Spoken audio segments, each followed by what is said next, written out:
Is there hope for the Cleveland Browns offense this season? ESPN NFL Live. Yeah, there's hope. And it's one guy. It's Deshaun Watson. The entire Cleveland Browns season, future, whatever, relies on Deshaun Watson returning to a top 5 quarterback. That is the whole thing. They took a huge gamble, a $250 million guaranteed gamble to be exact. And that gamble was that Deshaun Watson could find his former form. And I'll give him this. His former form was a top 5 quarterback. It was an MVP level quarterback. If he can get back there, Cleveland can be good. Now, I will say this. When Deshaun Watson was at his peak, he was playing for a 4-win Texans team. So it's not all on the quarterback, but I think Cleveland does have enough stuff around him to where a good Deshaun Watson will create a good Cleveland Browns team. The changes in this offense, things should be better this year. We can't expect a repeat of last season, but what kind of changes should the offense make to be better this season? Yeah, Watson looked rusty. There's things he obviously has to do better. Accuracy. Watson was bad. Do not get it twisted. Do not get it mistaken. Deshaun Watson last year was bad. He was not good. Underlying metrics, he averaged like 200 yards passing a game. So it's not like he was just rusty, but there was still something there. He looked awful. Now, it could be rust, could be a whole lot of rust, or it could be everything else. It could be this is just who Deshaun Watson is now.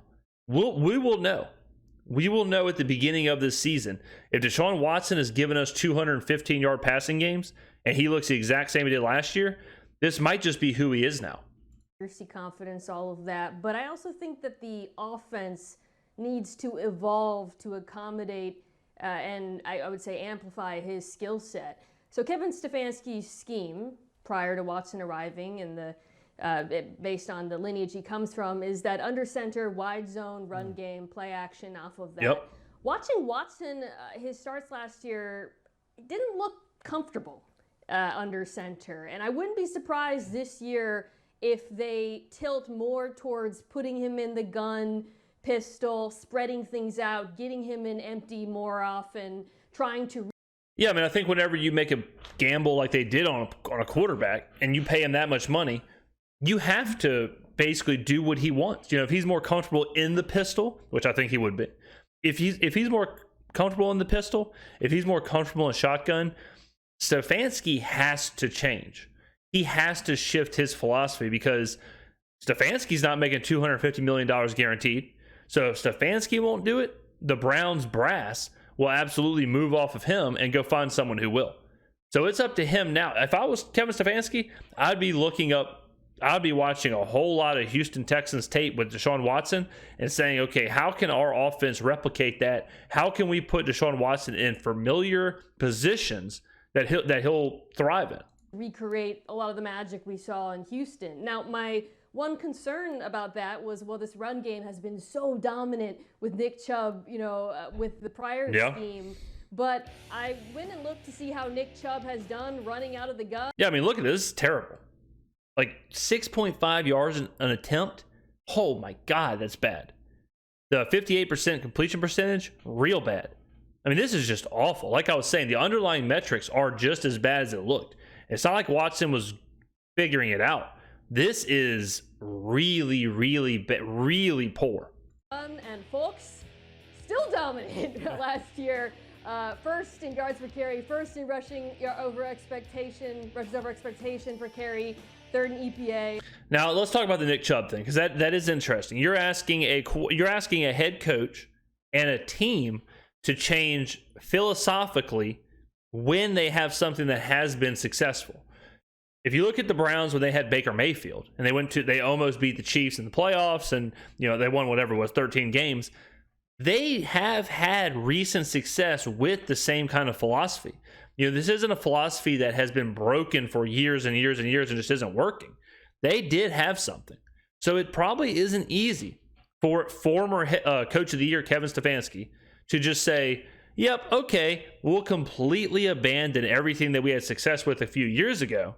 will completely abandon that just to accommodate this new guy who was absolute ass last year. So it is difficult, I would imagine, to do that. And if I had to guess, I would guess that they're going to bend a little bit more, but I don't think they're going to go to some air raid, full shotgun, full pistol style offense. They're still going to run what Stefanski wants to run. They're still going to pound the ball. They're still going to be a defense-oriented, muck it up, run the football kind of team. That I don't think will change. Nick Chubb is good at everything. Little surprise there. So I think they can make adjustments to make the offense better for Watson without sacrificing any of what Nick Chubb does really well. Yeah, I mean, that's kind of what I'm saying here is that they have to find a balance. They have to find a balance of how can we still have Nick Chubb be successful, still be a dominant kind of running back? How can we still do that while having Deshaun Watson reclaim some of his former glory? And, you know, there is a possibility that Deshaun Watson, given his off-field stuff, given his, whatever it was, year and a half, 2 years away from football, given a new environment in Cleveland, given a new coaching staff, given all that new stuff, I don't think, this is something I think fans mix up, that fans assume players will just be the same everywhere all the time. Like, players just assume, like, yeah, you can take Houston Deshaun Watson, have him take 2 years off, bring him to Cleveland, and he'll be the same player. That doesn't always happen. It's rare, I think, for a player to be able to go from team to team, system from system, roster to roster, coach to coach, and be the same player. I think some players just need that familiarity. They need their thing or their system or their whatever. There's a chance that Deshaun Watson is cooked. There's a chance that too much off the field, too much time away, too much new, system doesn't fit, coach doesn't fit, and he'll be gone. Now, the interesting thing with him is that contract. Because we talked about this in Denver with Russell. If Russell doesn't work out again, they'll just move off of him. They'll just eat the, whatever it is, $80 million cap hit, whatever the roster thing would be. They'll just eat it. They'll find a new quarterback. They'll start over. You can't really do that with Deshaun because of that contract, because of the fully guaranteed money. You have to basically say, well, we have to throw everything we can at making this work. We have to, whether it's getting a new coach, a new GM, a new running back, new offensive line, new wide receiver, whatever. We will throw everything we possibly can at this just to make it work. So Cleveland is in a bad spot with that they're, even if they know they're in a sinking ship, they can't bail themselves out. They basically have to go down with the ship. You know, the people on the Titanic who are playing the violin, the orchestra, who instead of trying to save themselves, they said, hey, let's just go ahead and play a few more hits while this thing sinks. That's basically Deshaun Watson. He's or that's the Browns. Deshaun Watson, I guess, would be the Titanic, but the Browns would be the young men playing that violin, the very talented group from the movie. I don't know that metaphor. Nothing like a metaphor getting completely off the rails there, but that's the Browns. So the Browns are going to have to figure this out, and they need to figure it out quickly, because if he has the first half of the season that's anything like what his season was like last year, it is going to be a long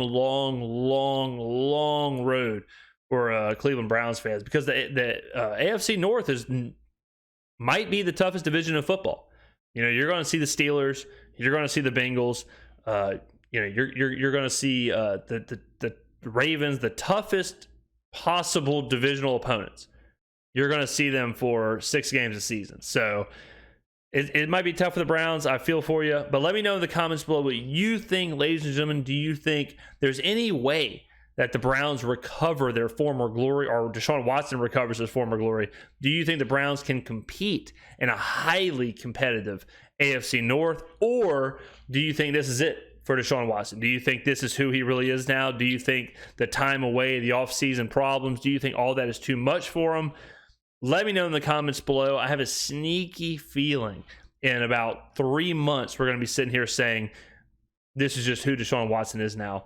Thank you for watching, ladies and gentlemen. I appreciate it. You could be anywhere in the world, but you chose to be here with me And for that, I do appreciate it. I will see you in the next video. Have a good one.